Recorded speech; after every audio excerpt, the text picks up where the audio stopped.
வச்சிருக்காங்க. ஆனா அவங்க பண்ண தப்பு என்னன்னா கதை கொண்டு போன கான்செப்ட்னால தான் கட்டிக்காரர்களுடைய கொடுமையை அருமையாக சித்தரிக்கிறது அரசாங்கம். ஒரு குடும்ப கதை இது.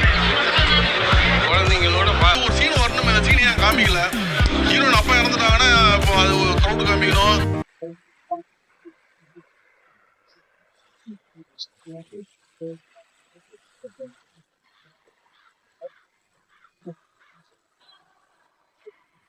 காலையில இருந்து மழை வேலை கூடிட்டு இருக்குது.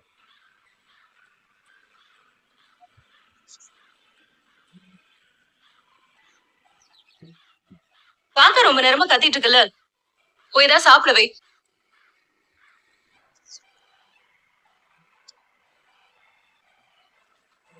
அம்மா, காக்கா வீட்டுக்கு கெஸ்ட் வருவாங்கன்னு சொல்லுவாங்கல்லம்மா. நம்ம வீட்டுக்கு எந்த கெஸ்ட் வர போறாங்க? அம்மா ஆந்த கத்துனா கெஸ்ட் வர மாட்டாங்க, கோஸ்ட் தான் வருவோம்.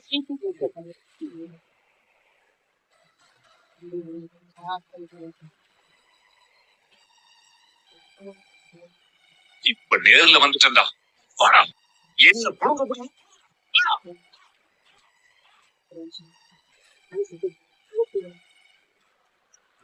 என்ன வச்சிருக்காங்க. ஆனா அவங்க பண்ண தப்பு என்னன்னா கதை கொண்டு போன கான்செப்ட்னால தான் இருக்குது. அதை கொஞ்சம் வேற மாதிரி கொஞ்சம் கொண்டு போயிருந்தாங்கன்னா படம் இன்னும் நல்லா இருந்திருக்கும். ரொம்ப கொஞ்சம் எல்லாமே ஒரு என்டர்டைன்மெண்ட் இல்லாமல் ஒரு சோகமாகவே எடுத்துக்கிட்டு பப்ளிக் ஜனங்க வந்து உட்காருவாங்கன்னு தெரியாது. ஆனா ரஞ்சித்தோட ஆக்டிங் வந்து நல்லா பண்ணியிருக்காரு. அவர் எல்லா பற்றி ஜனம் நல்லா தான் பண்ணுவார். இதுலேயும் நல்லா அவர் குத்துக்கேட் நல்லா தான் பண்ணியிருக்காரு. இதை விட இந்த போலீஸ்கார விசாரிக்கிறார் பார்த்தீங்களா, அவர் நடிச்சிருக்காரு. அவரும் அவங்க டீமில் இன்னொருத்தர் ராஜான்னு ஒருத்தர் பண்ணியிருக்காரு. அவங்களோட சீனா கொஞ்சம் எக்ஸ்ட்ரா வச்சிருக்கலாம். எனக்கு கொஞ்சம் என்டர்டைன்மெண்ட்டாக இருக்கு. யாரா நீ இவ்வளவு டேலண்டட் ஆகுற? அவங்க இந்த விசாரிக்கிற சீன் அதெல்லாம் நல்லா இருக்கு. ஒரேடியா சோகமாக கட்டுறாங்களா, நம்மளால தாங்க முடியல.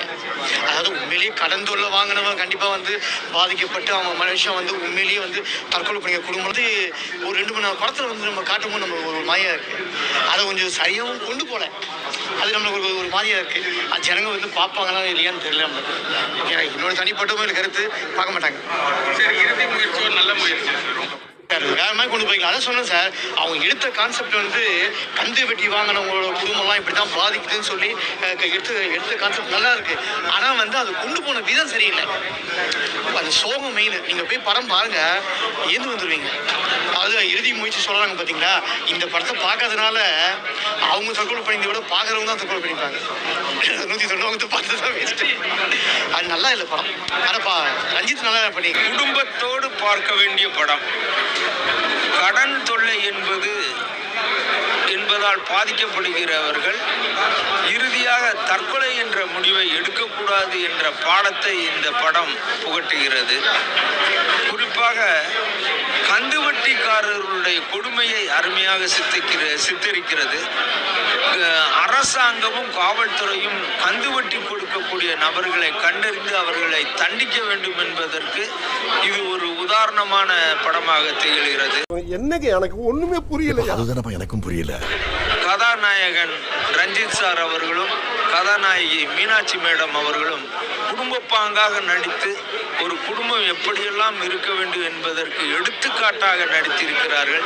படம் வெற்றி பெறும் என்ற நம்பிக்கை எனக்கு இருக்கிறது. வணக்கம். இன்னும் ஒரு நல்ல மெசேஜ். கடன் வாங்காம வாழ்க்கை நடத்துறது, பிசினஸ் நடத்துறது எப்படி இந்த படம் பார்த்து தெரிஞ்சுக்கிட்டா ரொம்ப நல்ல மெசேஜ் இது மக்களுக்கு.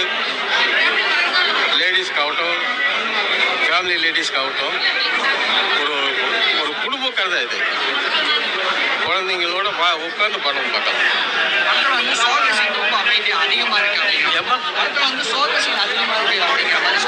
அந்த காலத்தில் வந்து துலாபாரம்னு ஒரு படம் வந்தது. துலாபாரம் பயங்கர சோகமான படம். இதோட சோகம் சில்வர் ஜூபிலி. இது வந்து ஒரு மெசேஜ் சொல்றோம். கடன் வாங்காம ஒரு பிசினஸ் பண்ணுங்க. ஏகப்பட்ட அளவுக்கு மீறி நீங்க வந்து கடன் வாங்கிடாதுங்க.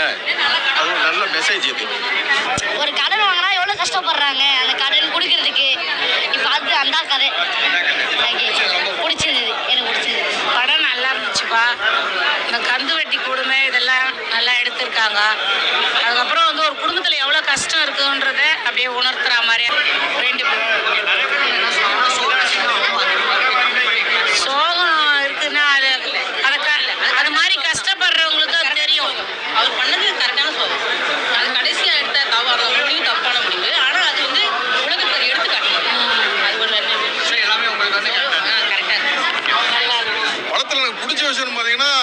கிளைமேக்ஸில் வந்து விஜய் சேதுபதி வாய்ஸ் கொண்டு வந்திருக்கும்.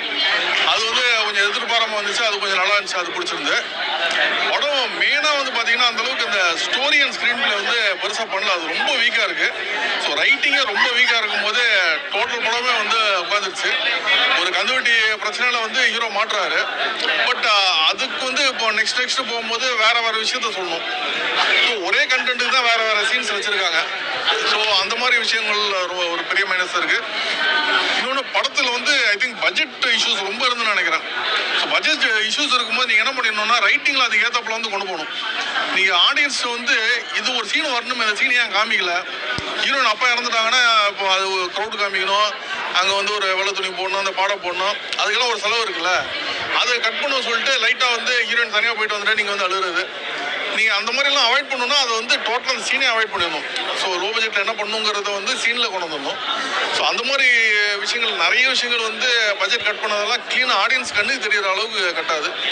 ஸோ இந்த படம் ரைட்டிங் தான் ரொம்ப போராக இருக்குது. எனக்கு வந்து என்ன சொல்கிறேன்னு தெரியல. ஸோ கண்டிப்பாக ஒரு நெக்ஸ்ட் படம்லாம் வந்து ரைட்டிங் கொஞ்சம் கான்சன்ட்ரேட் பண்ணி பண்ணுங்க. இந்த படம் வந்து அந்தளவுக்கு ஒருத்தர் இல்லை. கருத்துங்கிறது பல தடவை சொல்லப்பட்ட கருத்து தான். ரொம்ப பழைய கருத்து தான். பல படங்களில் சொன்னதுதான். கடன் பிரச்சனையில் இருக்காரு. ஸோ அந்த கடன் பிரச்சனையிலேருந்து என்ன எப்படி மீள்றாருங்கிற மாதிரி ஸ்டோரி கொண்டு போகிறாங்க. இன்னொரு சைடில் ஒரு கிரைம் த்ரில்லர் மாதிரி கொலைகள் நடக்குதுங்கிற மாதிரி கொண்டு போகிறாங்க. ஸோ ரொம்ப பெருசாக ஒரு கருத்து சொன்ன மாதிரி இல்லை. இவர் ஆகுனா சூசைட் அட்டம் பண்ணிட்டே இருக்காரு. ஸோ சூசைட் அட்டம்ப்ட்டுங்கிறது ஒரு சீன் வைக்கலாம். அதுவே வந்து ஒரு 3-4 இடத்துல வரும்போது நம்மளுக்கு ஆடியன்ஸ்க்கே வந்து எல்லாமே ஓவர் ரிப்பீட்டட் ஆகுது. ஒரே விஷயத்தை திரும்ப சொன்ன மாதிரி ஆகுது. ஸோ அதுதான் அந்த படத்துக்கு வந்து மிகப்பெரிய மைனஸ். ரைட்டிங் கண்டிப்பாக வந்து பெட்டராக இருக்கணும். ரைட்டிங் ரொம்ப போராக இருக்குது. இப்போ ரஞ்சித்தெல்லாம் பார்த்தீங்கன்னு வச்சுக்கலாம், அவரெல்லாம் வந்து ஒரு 20-25 இயர்ஸ்க்கு முன்னாடியெல்லாம் அவர் படங்களில் வந்து சின்ன கேரக்டர் ஒருவர் வந்தார்னா அப்படி ஒரு இம்ப்ரெஸ் பண்ணிட்டு போவார். அவர் வந்தாலே நம்மளுக்கு வந்து இவன் எப்படி வேணாலும் பேசலாம், பாசிட்டிவாகவும் பேசுவான், நெகட்டிவாகவும் பேசுவான் அப்படின்னு நம்மளுக்கு ஒரு ஆடியன்ஸாக ஒரு ஃபீல் ஒன்று வரும் பாருங்க. இந்த படத்தில் வந்து அவரோட ஆக்டிங்கை வந்து யூஸே பண்ணிக்கல இவங்க. ஏன்னா இவர் தான் வந்து ஒரு உல்டாவாக ஒரு கேரக்டர் பண்ணுவாருங்கிற மாதிரி வசதி அதுவும் இல்லாமல் போச்சு. ஆகுனா சூசைட் பண்ணிக்கலாங்கிற மாதிரி போகும்போது ஒரு ஆடியன்ஸாகவும் நம்மளால் உட்காந்து அந்த படத்தை பார்க்க முடியல. எல்லாமே ஓவர் ரிப்பீட்டடாக இருக்குது. மெயினாக அந்த ரஞ்சித் தான் அந்த ஹீரோயின் தான் ரொம்ப ஒரு லென்த்தாக காமிக்கிறாங்க. நிறைய கேரக்டர்ஸ் எக்ஸ்ட்ரா காமிச்சிருக்கலாம். அது நிறைய விஷயம் வந்து ரொம்ப இந்த படத்தில் வந்து ரொம்ப கம்மி பட்ஜெட்டில் பண்ணுங்கிறதுக்காக நிறைய விஷயம் பண்ணிட்டாங்க. நீங்கள் அது ஒரு சுச்சுவேஷனை அந்த மாதிரி அமைச்சிட்டு பண்ணிங்கன்னா அது வேறு விஷயம். டெக்னிக்கலாகவும் இந்த படம் இன்னும் கொஞ்சம் ஃபார் பெட்டராக பண்ணிடலாம். இன்றைக்கி நம்ம மற்ற படங்கள்லாம் பார்த்துட்டு இந்த படம் பார்க்கும்போது துண்டா வந்து நம்மளுக்கு வந்து எல்லாமே ஒரு குவாலிட்டி கம்மியாக தெரியுது. படம் போகிறதுக்கு வாய்ப்பு இல்லைங்க. எனக்கு நீங்கள் உங்கள் ஸ்டோரி, அந்த ஸ்க்ரீன் பிளே, அந்த ரைட்டிங்கில் ஃபுல் கான்சன்ட்ரேஷன் பண்ணுங்கள். ரைட்டிங் ரொம்ப வீக்காக இருக்குது. கண்டிப்பாக அதை கான்சன்ட்ரேட் பண்ணிங்கன்னா தான் நீங்கள் வந்து அதுக்கு மேலே வந்து கட்ட முடியும். அந்த இது ரொம்ப வீக்காக இருக்குது. அதே மாதிரி நெக்ஸ்ட் பண்ணால் டெக்னிக்கல் டீமும் கொஞ்சம் கூட பெட்டராக ஸ்ட்ராங்காக வைங்க. லோ பட்ஜெட்டில் எடுங்க, தப்பே கிடையாது. நான்லாம் வந்து 3.5 லட்சத்தில் படம் எடுத்தேன். ஓகேங்களா? திரையின் மறுபக்கம்னு சொல்லிட்டு படம், அதோட ரிவ்யூஸ் எல்லாம் ஆன்லைனில் இருக்குது. ஓடிடியில் நீங்கள் வேணால் படம் பாருங்கள். பட் அந்த பட்ஜெட்டில் எப்படி எடுக்கணுங்கிறதுனால நான் சீன்ஸே மாற்றிட்டாங்க. நீங்கள் எங்கே பார்த்தாலுமே ஒரு இடம் கூட ஆடியன்ஸுக்கு வந்து இந்த இடத்துல இந்த சீன் வரலையான்னு இருக்காது. அதுக்கேற்றப்பெல்லாம் அந்த கான்டெக்ஸ்ட்டை மாற்றிடுவேன். எனக்கு இந்த இடத்துக்கு போச்சுன்னா செலவு, அதை நான் வந்து டயலாகில் சொல்லி கன்வே பண்ண மாட்டேன். சீனை மாற்றி எங்கே நம்ம லோ பட்ஜெட்டில் எடுக்க முடியும் அந்த மாதிரி ஒரு விஷயத்தில் எல்லாமே நான் பண்ணுவேன். ஸோ அந்த மாதிரி நீங்கள் வந்து ஸ்கிரிப்டை அதுக்கேற்றப்பல மாற்றினீங்கன்னா கண்டிப்பாக உங்களுக்கு வந்து ஆடியன்ஸ்க்கு தெரியாது. நீங்கள் வந்து ஒரு செலவு இருக்கிற ஒரு சீனு, நீ கிளைமேக்ஸ் கிட்ட ஊட்டிக்கு போகிறோன்னு சொன்ன உடனே எனக்கு மைண்ட் என்ன வருது, எதுக்குமே செலவு பண்ணல, எப்படி ஊட்டிக்கு போய் ஷூட்டிங் எடுப்பாங்கன்னு எனக்கு மைண்டில் இருந்துச்சு. ஸோ அந்த மாதிரி நீங்கள் நிறைய இடத்துல வந்து செலவை கட் பண்ணிட்டு போனீங்கன்னா, இல்லை நீங்கள் ஓவர் பர்ஃபார்மன்ஸில் அதை கொண்டு போனீங்கன்னா அது வேறு விஷயம்.